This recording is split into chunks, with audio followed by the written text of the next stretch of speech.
నమస్తే welcome to S8 news ముందుగా headline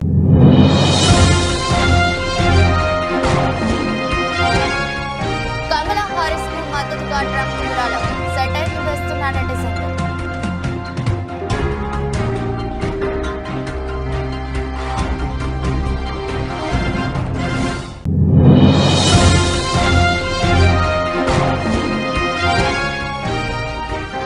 బుద్ధి వైకల్యం ప్రమాదకరం స్మితా సబర్వాల్ పై మంత్రి సీతక్క ఆగ్రహం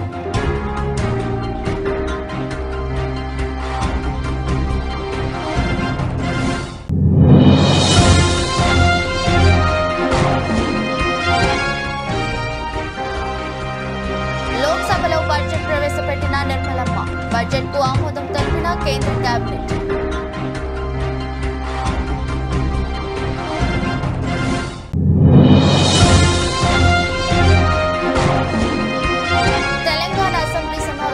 ప్రారంభం లాస్యానంతకు శాసనసభ సంతాపం సభ రేపటికి వాయిదా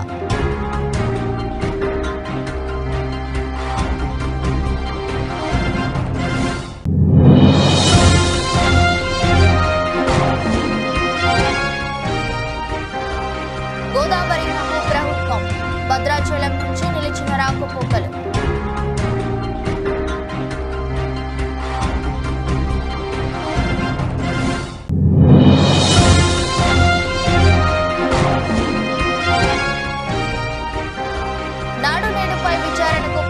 ఆదేశాలు అసెంబ్లీలో చర్చించిన నాయకులు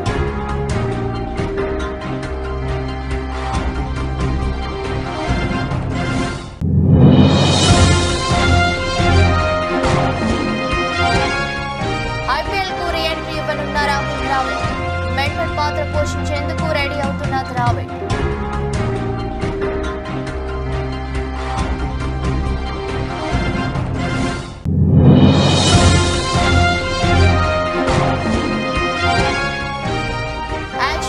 బాలయ్య కెఎస్ రవీంద్ర దర్శకత్వంలో ఎన్టీకే 109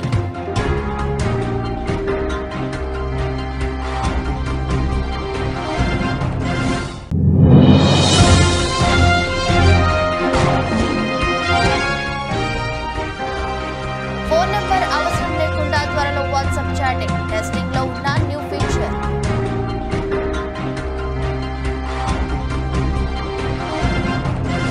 అమెరికా అధ్యక్ష రేసు నుంచి జో బైడెన్ తప్పుకోవడం డెమోక్రటిక్ అభ్యర్థిగా ఉపాధ్యక్షురాలు కమలా హారిస్ పేరును ఆయన ప్రతిపాదించడం మద్దతు కూడగట్టుకునేందుకు ఆమె ప్రయత్నాలు ముమ్మరం చేయడం అదే టైంలో రిపబ్లికన్ అభ్యర్థి డొనాల్డ్ ట్రంప్ ఆమెను లక్ష్యంగా చేసుకుని విమర్శలు గుప్పించడం చకచకా జరిగిపోతున్నాయి. అయితే ఈలోపు సోషల్ మీడియాలో ఓ ఆసక్తికర చర్చ తెర మీదకు వచ్చింది. బైడెన్ వైదొలిగిన తర్వాత హారిస్ ప్రచారం బృందం 24 గంటల్లో $81 మిలియన్ విరాళాలను సేకరించింది. దీంట్లో 60% తొలిసారి దాతల నుంచి వచ్చినవే కావడం గమనార్హం. మరి కమలా హారిస్ కు డొనాల్డ్ ట్రంప్ ఇచ్చిన కానుక సంగతేంటి అని కొందరు సోషల్ మీడియా వేదికగా సెటైర్లు పేలుస్తున్నారు. అయితే ఇది ఇప్పట్లో జరిగింది కాదు. 2011 సెప్టెంబర్లో కమలా హారిస్ కాలిఫోర్నియా అటార్నీ జనరల్ గా ఉన్నారు. ఆమె మళ్లీ పోటీ చేయడం కోసం ఆమెకు మద్దతుగా విరాళాల సేకరణ జరిగింది. ఆ సమయంలో ట్రంప్ తరపున $6,000 డొనేషన్ కమలా హారిస్ కు వెళ్లింది. ఇందులో $5,000 ట్రంప్ సంతకంతో కూడిన చెక్ డొనేషన్ రూపంలో ఆమెకు వెళ్లింది. మరో $1,000 2013 ఫిబ్రవరిలో ట్రంప్ పేరిట హారిస్ ఖాతాలోకి వెళ్లింది. ఇక 2014 జూన్లో California attorney general re election committee సభ్యురాలైన Trump కూతురు ఇవాంకా మరో $2,000 విరాళంగా ఇచ్చారు. అంటే మొత్తంగా ట్రంప్ కుటుంబం $8,000 డొనేషన్ రూపంలో కమలా హారిస్ కు మద్దతుగా ఇచ్చిందన్నమాట.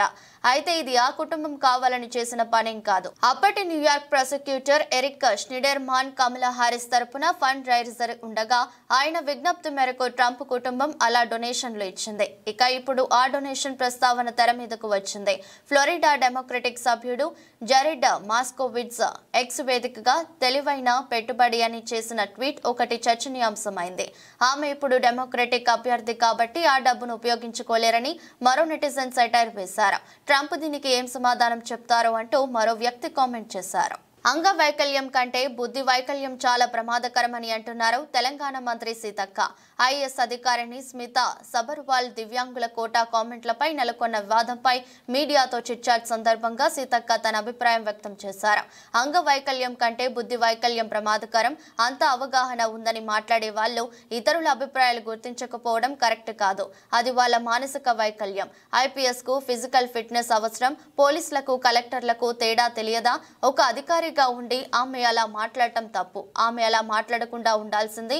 ఆమె వ్యాఖ్యలు సీఎం దృష్టికి తీసుకెళ్తా అని మంత్రి సీతక్క అన్నారు. ఇదిలా ఉంటే తన ఎక్స్ పోస్ట్ వివాదం కావడంతో ఆమె నిన్న దానికి వివరణ ఇచ్చారు. ఎవరిని కించపరిచే ఉద్దేశం లేదని, తాను తన వ్యాఖ్యలకు కట్టుబడి ఉంటానని అన్నారు. ఆపై వివాదం మరింత ముదిరింది. ఆమెపై ఇటు తెలంగాణలో అటు ఏపీలోనూ పిఎస్లలో ఫిర్యాదులు నమోదయ్యాయి. తాజాగా ఆమె సాక్షి టీవీతో ఫోన్ లైన్లోనూ మాట్లాడారు. నేను ఎవరినో కించపరచడానికో లేదంటే కాంట్రవర్సీ కోసమో ఆ వ్యాఖ్యలు చేయలేదు. యూపీఎస్సీలో సంస్కరణలు తీసుకురావడానికి కేంద్రం నుంచి సీనియర్ ఫీల్డ్ వర్కర్ చేసిన అధికారుల అభిప్రాయం తీసుకుంటుంది. రిజర్వేషన్ల అంశంలో నేను నా అభిప్రాయాన్ని మాత్రమే తెలియజేశానని అంటున్నారు. పార్లమెంటు వర్షాకాల సమావేశాలు వరుసగా రెండో రోజు మంగళవారం ప్రారంభమయ్యాయి. ఇవాళ కేంద్ర ప్రభుత్వం 2024-25 ఆర్థిక సంవత్సరంలో మిగిలిన 8 నెలల కాలానికి వార్షిక బడ్జెట్ను ప్రవేశపెట్టింది. ఉదయం 11 గంటలకు ఆర్థిక మంత్రి నిర్మలా సీతారామన్ లోక్సభలో బడ్జెట్ను ప్రవేశపెట్టారు. సార్వత్రిక ఎన్నికలకు ముందు ఈ ఏడాది ఫిబ్రవరిలో నిర్మలమ్మ తాత్కాలిక బడ్జెట్ ప్రవేశపెట్టిన విషయం తెలిసిందే. ఇక కేంద్రంలో మరోసారి మోదీ ప్రభుత్వం అధికారంలోకి రావడంతో ఇవాళ ప్రస్తుత ఆర్థిక సంవత్సరానికి సంబంధించి పూర్తిస్థాయి బడ్జెట్ను ప్రవేశపెట్టారు. విద్యా నైపుణ్యాభివృద్ధి కోసం 1,48,000 కోట్లు ఖర్చు చేస్తామని ఆర్థిక మంత్రి నిర్మలా సీతారామన్ అన్నారు. ఉద్యోగాలు కల్పన, నైపుణ్యాభివృద్ధికి రెండో ప్రాధాన్యత ఇస్తున్నామని చెప్పారు. సంఘటిత రంగంలో ఈపీఎఫ్ఓలో నమోదైన కార్మికులకు నెల జీతం ప్రభుత్వం చెల్లిస్తుందని వెల్లడించారు. పార్లమెంట్లో 2024-25 కేంద్ర బడ్జెట్ను నిర్మలా ప్రవేశపెట్టారు. 9 ప్రధానాంశాల కారణంగా ఈ బడ్జెట్ తయారైంది. వ్యవసాయంలో ఉత్పాదకత పెంపు, స్వయం సమృద్ధి సాధించడం ప్రధానమని చెప్పారు. వాతావరణ మార్పులకు అనుగుణంగా 9 నూతన వంగడాలు అందుబాటులోకి తీసుకొస్తామని తెలిపారు.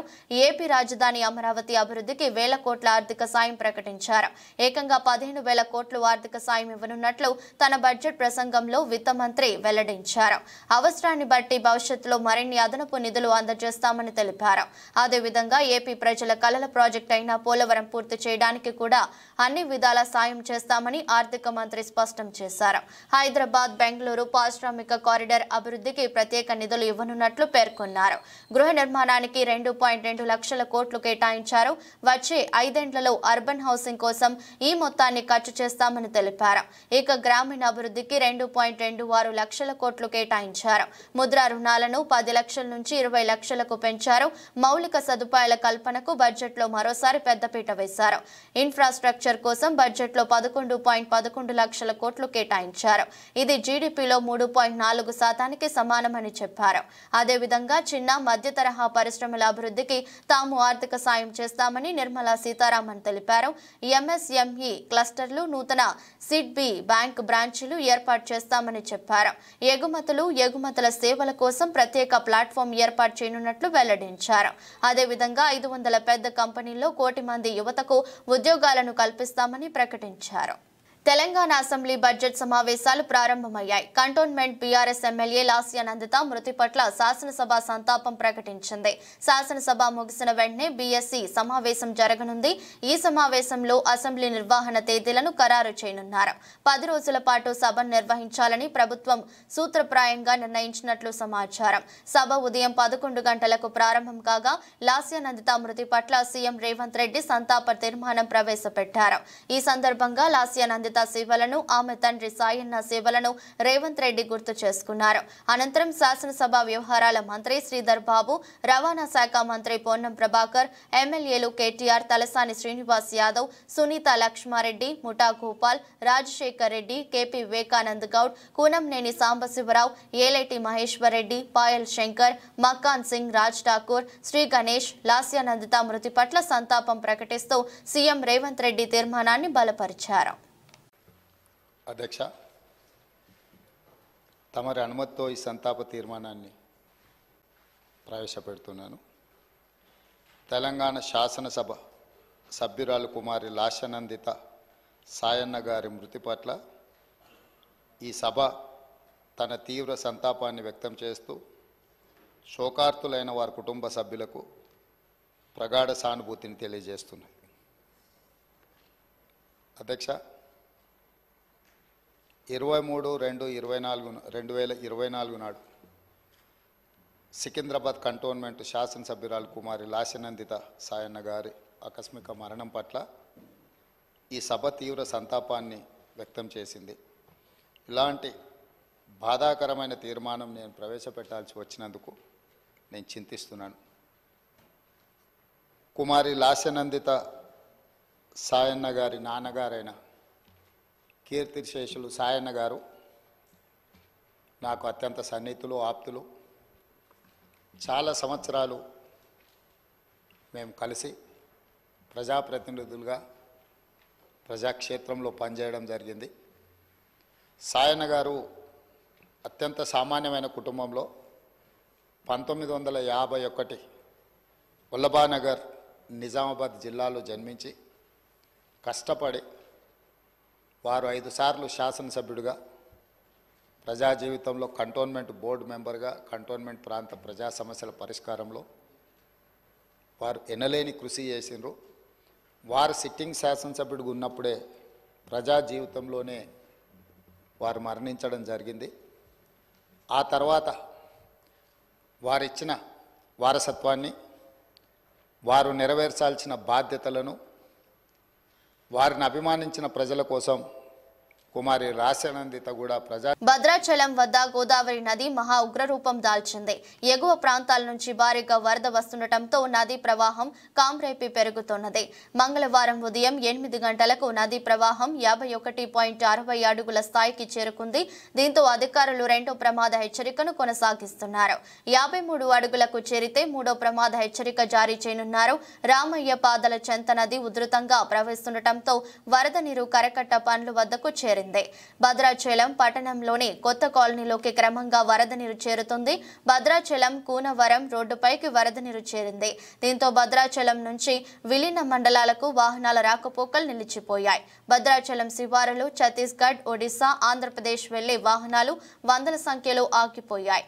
ఒక దుమ్ముగూడెం మండలం తూరబాక వద్ద రోడ్డుపై నీరు ప్రవహిస్తుండటంతో దుమ్ముగూడెం చర్ల వెళ్లే రహదారులు రాకపోకలకు అంతరాయం ఏర్పడింది. ముందు జాగ్రత్త చర్యగా లోతట్టు ప్రాంతాల ప్రజలను అధికారులు పునరావాస కేంద్రాలకు తరలించారు. నాడు నేడుపై విచారణకు ప్రభుత్వం ఆదేశాలు జారీ చేసింది.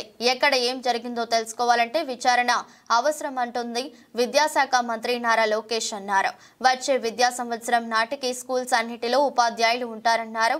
117 జీవోపై కూడా త్వరలో నిర్ణయం తీసుకుంటామన్నారు. పాఠశాలల్లో విద్యార్థులు తగ్గిన అంశంపై కూడా విచారణ చేస్తామన్నారు. అసెంబ్లీలో ప్రశ్నోత్తరాలు ప్రారంభమయ్యాయి. నాడు నేడు కార్యక్రమంలో పాఠశాలల ఆధునీకరణపై తాడికొండ ఎమ్మెల్యే తెనాలి శ్రవణ్ కుమార్ ప్రశ్న అడిగారు. అనేక పాఠశాలల్లో నాసిరకం పనులు చేశారని, అనేక పనుల్లో అవకతవకలు జరిగాయని బహిరంగంగానే చెప్పారన్నారు. సీఎం చంద్రబాబు నాయుడు ప్రారంభించిన పి గన్నవరం పాఠశాలలో చేపట్టిన పనుల్లోనే అవకతవకలు జరిగాయని, ఈ విషయాన్ని సాక్షాత్తు విద్యాశాఖ ప్రిన్సిపల్ సెక్రటరీ రాజశేఖర్ స్వయంగా చెప్పారన్నారు. నాడు నేడు పనుల్లో దోపిడీ జరిగిందని, గుంటూరు జిల్లాలో నిధులు ఇవ్వకుండా పనులు చేపట్టారన్నారు. సరైన ప్లే గ్రౌండ్స్ స్కూల్లో లేవని, ఉన్న పిల్లలకి సరైన సౌకర్యాలు లేవని ఉండి ఎమ్మెల్యే రఘురామకృష్ణంరాజు తెలిపారు. ప్రజలే ప్రాంగణాన్ని శుభ్రం చేస్తున్నారన్నారు. డిప్యూటీ సీఎం పవన్ కళ్యాణ్ తో టి లోకేష్ తో అరకు కాఫీ తాగితే కూడా కొంతమంది పాఠశాలలకు నిధులు వస్తాయంటున్నారని, వెంటనే ఆ కార్యక్రమం చేపట్టాలన్నారు. నాడు నేడు పథకంలో పాఠశాలల్లో పనులు చేయకుండా బిల్లులు డ్రా చేశారని ధూళిపాల నరేంద్ర అన్నారు. దీనిపై సమగ్ర విచారణ చేయాలన్నారు. పేద పిల్లలు చదువుకునే స్కూళ్లలో పనుల్లో కూడా కక్కుర్తికి పాల్పడ్డారని ఏలూరి సాంబశివరావు అన్నారు. దీనిపై నారా లోకేష్ మాట్లాడుతూ నాడు నేడుపై విచారణకు ప్రభుత్వం ఆదేశాలు జారీ చేసిందని, ఎక్కడ ఏం జరిగిందో తెలుసుకోవాలంటే విచారణ చేయాల్సిన అవసరం ఉందన్నారు. వచ్చే విద్యా సంవత్సరం నాటికి పాఠశాలలన్నిటిలో ఉపాధ్యాయులు ఉంటారని నారా లోకేష్ పేర్కొన్నారు. మొదటి ప్రశ్నకి సమాధానం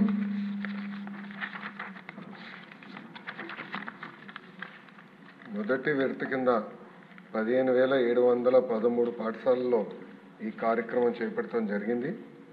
కానీ మొదటి విడత పూర్తి చేసడానికి ఇంకొక 880,39,00,000 రూపాయలు అవసరం ఉంది.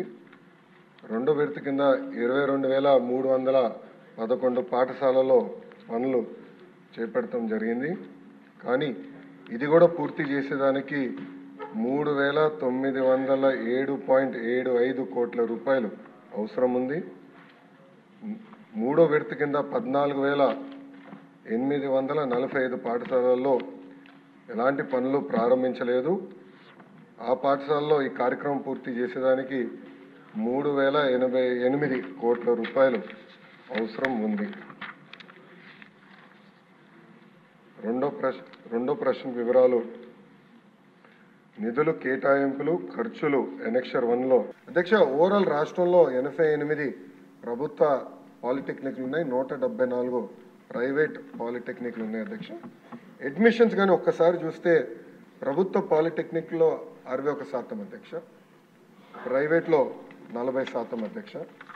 ఇంకో పక్కన అధ్యక్ష మీరు చూస్తే పాలిటెక్నిక్స్కి వచ్చే గల తెలుగుదేశం పార్టీ అధికారంలో ఉన్న రోజులు మినిమం 80% ఉండేది అడ్మిషన్. టీమిండియా మాజీ కోచ్ రాహుల్ ద్రావిడ్ ఇప్పుడు మళ్లీ ఐపీఎల్ పై కన్నేసినట్లు తెలుస్తోంది. భారత సీనియర్ క్రికెట్ జట్టుకు కోచింగ్ బాధ్యతల నుంచి ఇటీవల తప్పుకున్న రాహుల్ ద్రావిడ్ ఇప్పుడు ఐపీఎల్లో మెంటర్ పాత్ర పోషించేందుకు రెడీ అవుతున్నట్లు తెలిసిందే.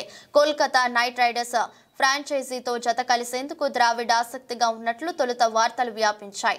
గంభీర్ స్థానంలో ద్రావిడ్ బాధ్యతలు నిర్వహిస్తున్నట్లు భావించారు. కానీ ఆ జట్టుతో కలిసేందుకు రాహుల్ ద్రావిడ్ ఇంట్రెస్టింగ్ గా లేనట్లు తెలుస్తోంది. అయితే ద్రావిడ్ ప్రస్తుతం రాజస్థాన్ రాయల్స్ తో చర్చల్లో ఉన్నట్లు న్యూస్ అందుతోంది. నిజానికి టీమిండియా జట్టుకు కోచింగ్ బాధ్యతలు కొనసాగించేందుకు ద్రావిడ్ ఆసక్తిగా లేడు. ఏడాదికి 10 నెలలు జట్టుతో గడపాల్సి వస్తున్న కారణంగా అతను హెడ్ కోచ్ గా కొనసాగేందుకు నిరాకరించాడు. కానీ ఇండియన్ ప్రీమియర్ లీగ్ లో ఏదైనా ఫ్రాంచైజీతో లింక్ కోసం ద్రావిడ్ ప్రయత్నిస్తున్నాడు.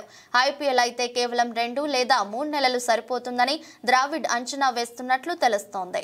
గతంలోనూ ఐపీఎల్ జట్లకు మెంటర్ గా కోచ్ గా ద్రావిడ్ చేశాడు. ఢిల్లీ డేర్ డెవిల్స్ కు కోచ్ గా చేశాడు. 2017లో ఆ ఫ్రాంచైజీని అతను వదిలేశాడు. ఐపీఎల్ కెరీర్ తర్వాత అతను భారత జూనియర్ జట్టు, అండర్-19, ఇండియా ఏ జట్లకు కోచ్ గా చేశాడు. టీమిండియా జట్టుకు కోచ్ గా బాధ్యతలు చేపట్టడానికి ముందు వరకు బెంగళూరులోని నేషనల్ క్రికెట్ అకాడమీ హెడ్ గా చేశాడు. ఇక ఇప్పుడు ఐపీఎల్లో రాజస్థాన్ రాయల్స్ కు కోచింగ్ బాధ్యతలు చేపట్టే అవకాశాలు ఉన్నట్లు వార్తలు వస్తున్నాయి. Tell us a little about it. The raw emotions must be there within the team today. Yeah, it's. I mean, I'm not usually short of words, but I really have felt really short of words over the last few hours. I just could not be more prouder for this team. The way we've had to fight in difficult situations, and even today I think was a great testament to the fight in the team to lose 3 wickets in the first 6, to be in the kind of position we were in with 30 balls to go. But we never kept, the boys just kept fighting, they kept believing, and I think it's just a great credit to them. And, as a part of the coaching staff and as a member of the coaching staff, I just feel that, I feel really grateful because, we're getting to enjoy these moments because of what they have done in a pressure situation. So, yeah, it was just phenomenal. It's just lovely to be a part of a dressing room like this. And hat-trick విజయాల తర్వాత బాలకృష్ణ చేస్తున్న cinema ఎన్టీకే 109. KS Ravindra దర్శకత్వంలో సూర్యదేవర, నాగవంశీ, సాయి సౌజన్య కలిసి నిర్మిస్తున్న ఈ చిత్రంలో ప్రజ్ఞ జైస్వాల్ కథానాయికగా నటిస్తున్న విషయం తెలిసిందే. ఏపీ ఎన్నికల కారణంగా కొన్ని నెలల పాటు వాయిదా పడ్డ ఈ సినిమా షూటింగ్ మళ్లీ మొదలైంది.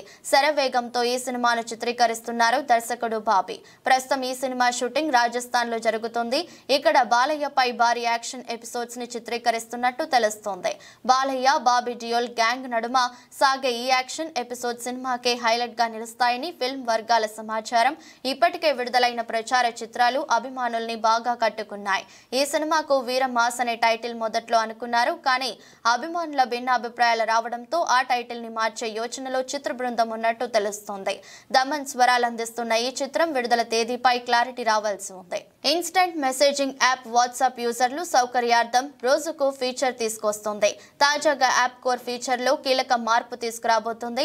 సాధారణంగా మొబైల్ ఫోన్ ఆధారంగా వాట్సాప్ పనిచేస్తుంది. కానీ ఇప్పుడు ఆ అవసరం లేదని వాబిటా ఇన్ఫో తెలుపుతోంది. యూజర్లు తమ ప్రొఫైల్స్ కోసం విశ్వజనిన యూజర్ నేమ్ క్రియేట్ చేసుకుని వాట్సాప్ అకౌంట్ ఓపెన్ చేయొచ్చు. ఈ యూజర్ నేమ్స్ తో ప్రతి ఒక్కరూ తమ వాట్సాప్ ఖాతాలను తెరవడంతో పాటు వాటిల్లో చాటింగ్ చేయొచ్చు. అయితే ఇది ప్రస్తుతానికి వాట్సాప్ వెబ్ యూజర్లకు యూజర్లకు మాత్రమే అందుబాటులో ఉంటుంది. అభివృద్ధి దశలో ఉన్న ఈ ఫీచర్ రిఫైన్ చేసిన తర్వాత వాట్సాప్ వెబ్ న్యూ ఇంటర్ఫేస్ ను ప్రదర్శిస్తోంది. ఫోన్ నంబర్ షేర్ చేసుకోకుండానే ఆన్లైన్ లో యూజర్లు అనేబుల్ చేసుకోవడానికి, ఇతరులతో కనెక్ట్ కావడంలో ప్రైవసీకి ప్రాధాన్యం కల్పిస్తారు. కొత్తగా క్రియేట్ చేసుకునే యూజర్ నేమ్ వల్ల ప్రైవసీకి అదనపు లేయర్ కానున్నది. అటువై మీ వ్యక్తిగత సమాచారానికి మరింత రక్షణ లభిస్తుందని చెప్తున్నారు. ప్రస్తుతం అభివృద్ధి దశలో ఉన్న ఈ ఫీచర్ త్వరలో యూజర్లకు అందుబాటులోకి రానుంది. మచిలీపట్నంలో విధులు నిర్వహించుకొని వస్తున్న మాజీ ఎమ్మెల్యే కొడాలి నాని, మాజీ పిఏ లక్ష్మోజీని గుర్తు తెలియని వ్యక్తులు రైల్వే స్టేషన్ వద్ద సిఎస్ఐ చర్చ్ రోడ్డులో దాడి చేశారు. తీవ్రంగా గాయాలు పాలైన లక్ష్మోజీని గుడివాడ ప్రభుత్వ ఏరియా ఆసుపత్రికి తరలించారు. మెరుగైన వైద్యం కోసం విజయవాడ తరలించారు. రంగారెడ్డి జిల్లా శంషాబాద్ మున్సిపాలిటీ పరిధిలోని సిద్ధాంతి బస్తీలో దారుణం చోటు చేసుకుంది. అన్యం పుణ్యం ఎరుగని 4 సంవత్సరాల చిన్నారిపై ఓ కామాంధుడు అత్యాచారం చేసేందుకు ఒడిగట్టాడు.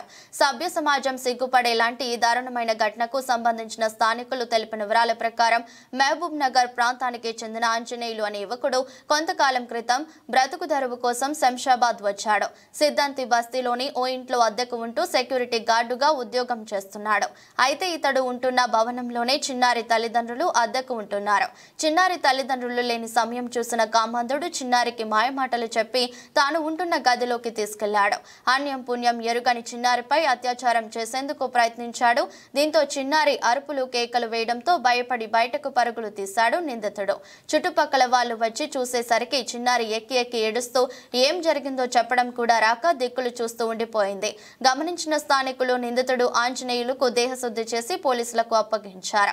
సభ్య సమాజం సిగ్గుపడేలా ఘటన పునరావృతం కాకుండా నిందితుడికి కఠిన చర్యలు తీసుకోవాలని స్థానికులు పోలీసులను వేడుకుంటున్నారు. జాతీయ ప్రాజెక్టు పోలవరం నిర్మాణం పూర్తయితే భారతదేశంలోని 6 రాష్ట్రాలకు ప్రయోజనం చేకూరుతోంది.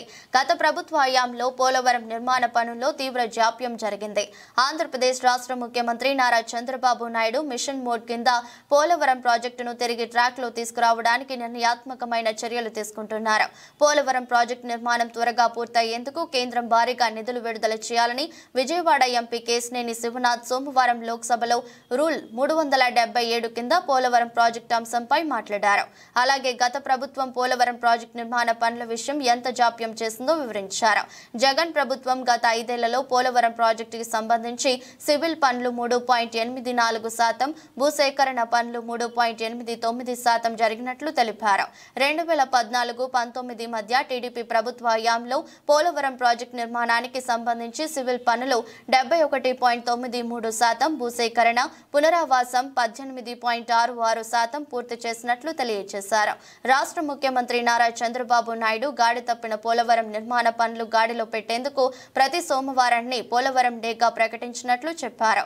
పోలవరం నిర్మాణ పనులు వేగవంతంగా జరిగేందుకు సకాలంలో పూర్తి చేసే విధంగా ప్రతి సోమవారం సమీక్ష చేస్తారని వివరించారు. माननीय श्री केशिनेनी शिवनाथ जी. Thank you, madam. I represent from Vijayawada Parliament of Andhra Pradesh. The Polavaram irrigation project is a true national project that will benefit 6 states in India. This project witnessed remarkable progress under the leadership of Chandrababu Naidu. By 2019, an impressive 71.93% of civil works and 18.66% of land acquisition and resettlement has been completed. However, from 2019 until May 2024, during the tenure of previous government in Andhra Pradesh, only 3.84% of civil works and 3.89% of land acquisition tasks were accomplished. Now, with a mission of model approach, the current Andhra Pradesh government has taken a decisive step to get Polavaram project back to track. The Chief Minister has declared every Monday a Polavaram Day. This approach promises accelerated progress and timely completion. Thus, we honestly urge. Medchal జిల్లా Dammaiguda municipal కార్యాలయంలో ACB దాడిలో 50,000 రూపాయలు లంచం తీసుకుంటుండగా red handed గా municipal commissioner రాజమల్లయ్యని పట్టుకున్నామని ACB అధికారులు తెలిపారు. హైమద్గూడ చెందిన వ్యక్తి భవన్ నిర్మాణంకై మున్సిపల్ కమిషనర్ కు సంప్రదించగా బాధితుడు చెప్పిన వివరాల ప్రకారం భవన్ నిర్మాణంకై 60,000 అడిగాడని, 50,000 రూపాయలకి ఒప్పందం కుదిరిందని, మొదట 20,000 రూపాయలు ఇచ్చానని, మిగతా 30,000 రూపాయలు మున్సిపల్ కమిషనర్ రాజమల్లయ్యకు ఇస్తుండగా రెడ్ హ్యాండ్ హ్యాండెడ్ గా పట్టుకుని మున్సిపల్ కార్యాలయంలో సోదాలు నిర్వహించారు ఏసీబీ అధికారులు. డిఎస్పీ రంగారెడ్డి రేంజ్ అయితే దీంట్లో సుదర్శన్ గారు అని చెప్పేసి అహ్మద్ నగర్ తీసరా మండలంలో ఉంటారు. ఆయన ఒక కంప్లైంట్ చేయడం జరిగిందండి. ఆయనకి వాళ్ళ నేబర్ ఒక అతను ఉన్నాడు. వాళ్ళకి మధ్యలో ఒకటి ల్యాండ్ డిస్ప్యూట్ జరుగుతుంది. ఆల్మోస్ట్ ఒక 3 గుంటల ల్యాండ్ గురించి వాళ్ళకి డిస్ప్యూట్ జరుగుతుందని కంప్లైంట్ తెలిపినాడు. అయితే ఇందులో భాగంగా వీళ్ళిద్దరి మధ్యలో ఉన్న డిస్ప్యూట్లో భాగంగా వాళ్ళ నేబర్ ఎవరైతే ఉన్నారో ఆ నేబర్ ఒక ల్యాండ్ కాంపౌండ్ వాల్ని వీళ్ళ ల్యాండ్లో కట్టినాడని చెప్పేసి, ఆ ల్యాండ్లో ఏదైతే కట్టినాడో అది గవర్నమెంట్ ల్యాండ్ అని చెప్పేసి ఈ యొక్క కంప్లైంట్ రాజమల్లయ్య మున్సిపల్ కమిషనర్ గారిని అప్రోచ్ చేయడం జరిగింది. ఆయనకు ఫిర్యాదు చేశారనమాట. సో ఆ ఫిర్యాదుని బేస్ చేసుకొని ఇతను వెరిఫై చేసుకున్న తర్వాత ఆ యొక్క కాంపౌండ్ వాల్ ఏదైతే ఉందో దాన్ని డిస్మాంటిల్ చేయడం జరిగింది. అయితే ఆ డిస్మాంటిల్ చేసిన తర్వాత మళ్ళీ అతని నైబర్ ఏం చేసినట్టు ఒకటి మళ్ళీ రీకన్స్ట్రక్ట్ చేసి మళ్ళీ స్టాటస్ కో అనే ఆర్డర్ ఒకటి తీసుకొని నాట్ టు డిస్మాంటిల్ అనే order junior civil judge court నుంచి తెచ్చుకున్న తర్వాత ఆర్డర్ని కాకినాడ జిల్లా పుదుచ్చేరి యానంలో ఒక పక్క గోదావరి నీటి మట్టం పెరుగుతున్నప్పటికీ మరోపక్క పర్యాటకులు సందర్శకులకు అనుమతి ఇచ్చిన యానం ప్రభుత్వ అధికారులు. గోదావరి నదికి ఒక పక్క బురద నీరు వరద రూపంలో వస్తుంది. మరోపక్క పులస చేపల సందడి అమ్మకం జోరుగా సాగుతుంది. సుమారు 6,000 నుంచి 10,000 రూపాయల వరకు ఒక చేప ఖరీదు పలుకుతుంది. ఈ వరదల వలన తినడానికి తిండి లేక ఇబ్బందులు పడుతున్న మత్స్యకారులను యానం ప్రభుత్వం ఆదుకోవాలని కొందరు మత్స్యకారులు తెలియజేశారు. వరదలు ఇబ్బందులు కారణంగా వేటకు వెళ్లలేని పరిస్థితులలో ప్రభుత్వం సదుపాయాలు కల్పించాలని మత్స్యకారులు విన్నవించుకున్నారు. ఈ సంవత్సరంలో సార్ వస్తాయండి. అంటే గోదావరి చేపలు మురికికే సంవత్సరంలో సార్ వస్తుంది. పులుసులమ్మైనా సరే పులుసులు కొనాలని చెప్తారు కదా. పెద్దలు చేప తింటారండి. పులుసులమ్మైనా పులుసు కూర అనుకుంటా. వార్తలు ముగించే ముందు మరోసారి హెడ్లైన్స్.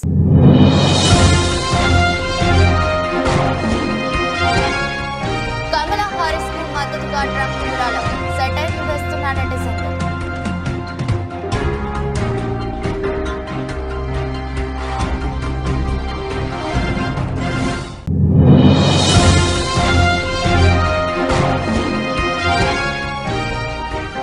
బుద్ధి వైకల్యం ప్రమాదకరం.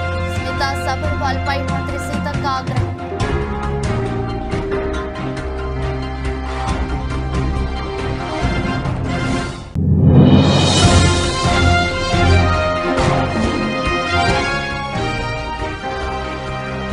లోక్సభలో బడ్జెట్ ప్రవేశపెట్టిన నిర్మలమ్మ.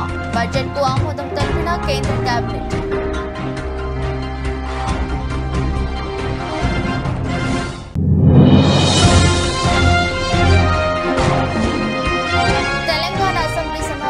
ప్రారంభం. లాస్యానంతకు శాసనసభ సంతాపం. సభ రేపటికి వాయిదా.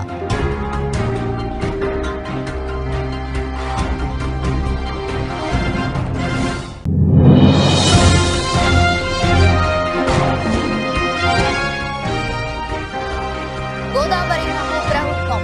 భద్రాచలం నుంచి నిలిచిన రాకపోకలు.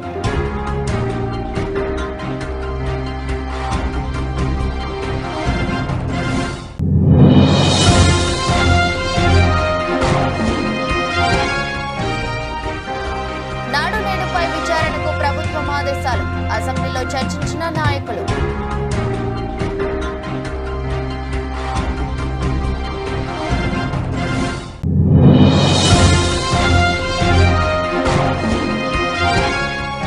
ఐపీఎల్ కు రీ-ఎంట్రీ ఇవ్వనున్న రాహుల్ ద్రావిడ్.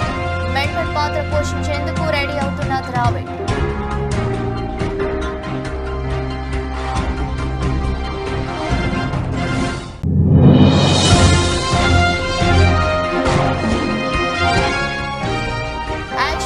బాలయ్య. కెఎస్ రవీంద్ర దర్శకత్వంలో ఎన్టీకే 109.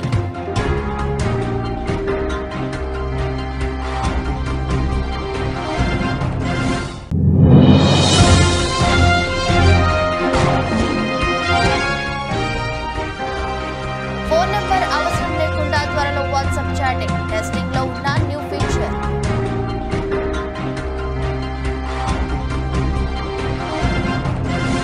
ఇది రోజు బులెటిన్. మరో బులెటిన్లో మళ్ళీ కలుద్దాం. అంతవరకు సెలవు. నమస్కారం.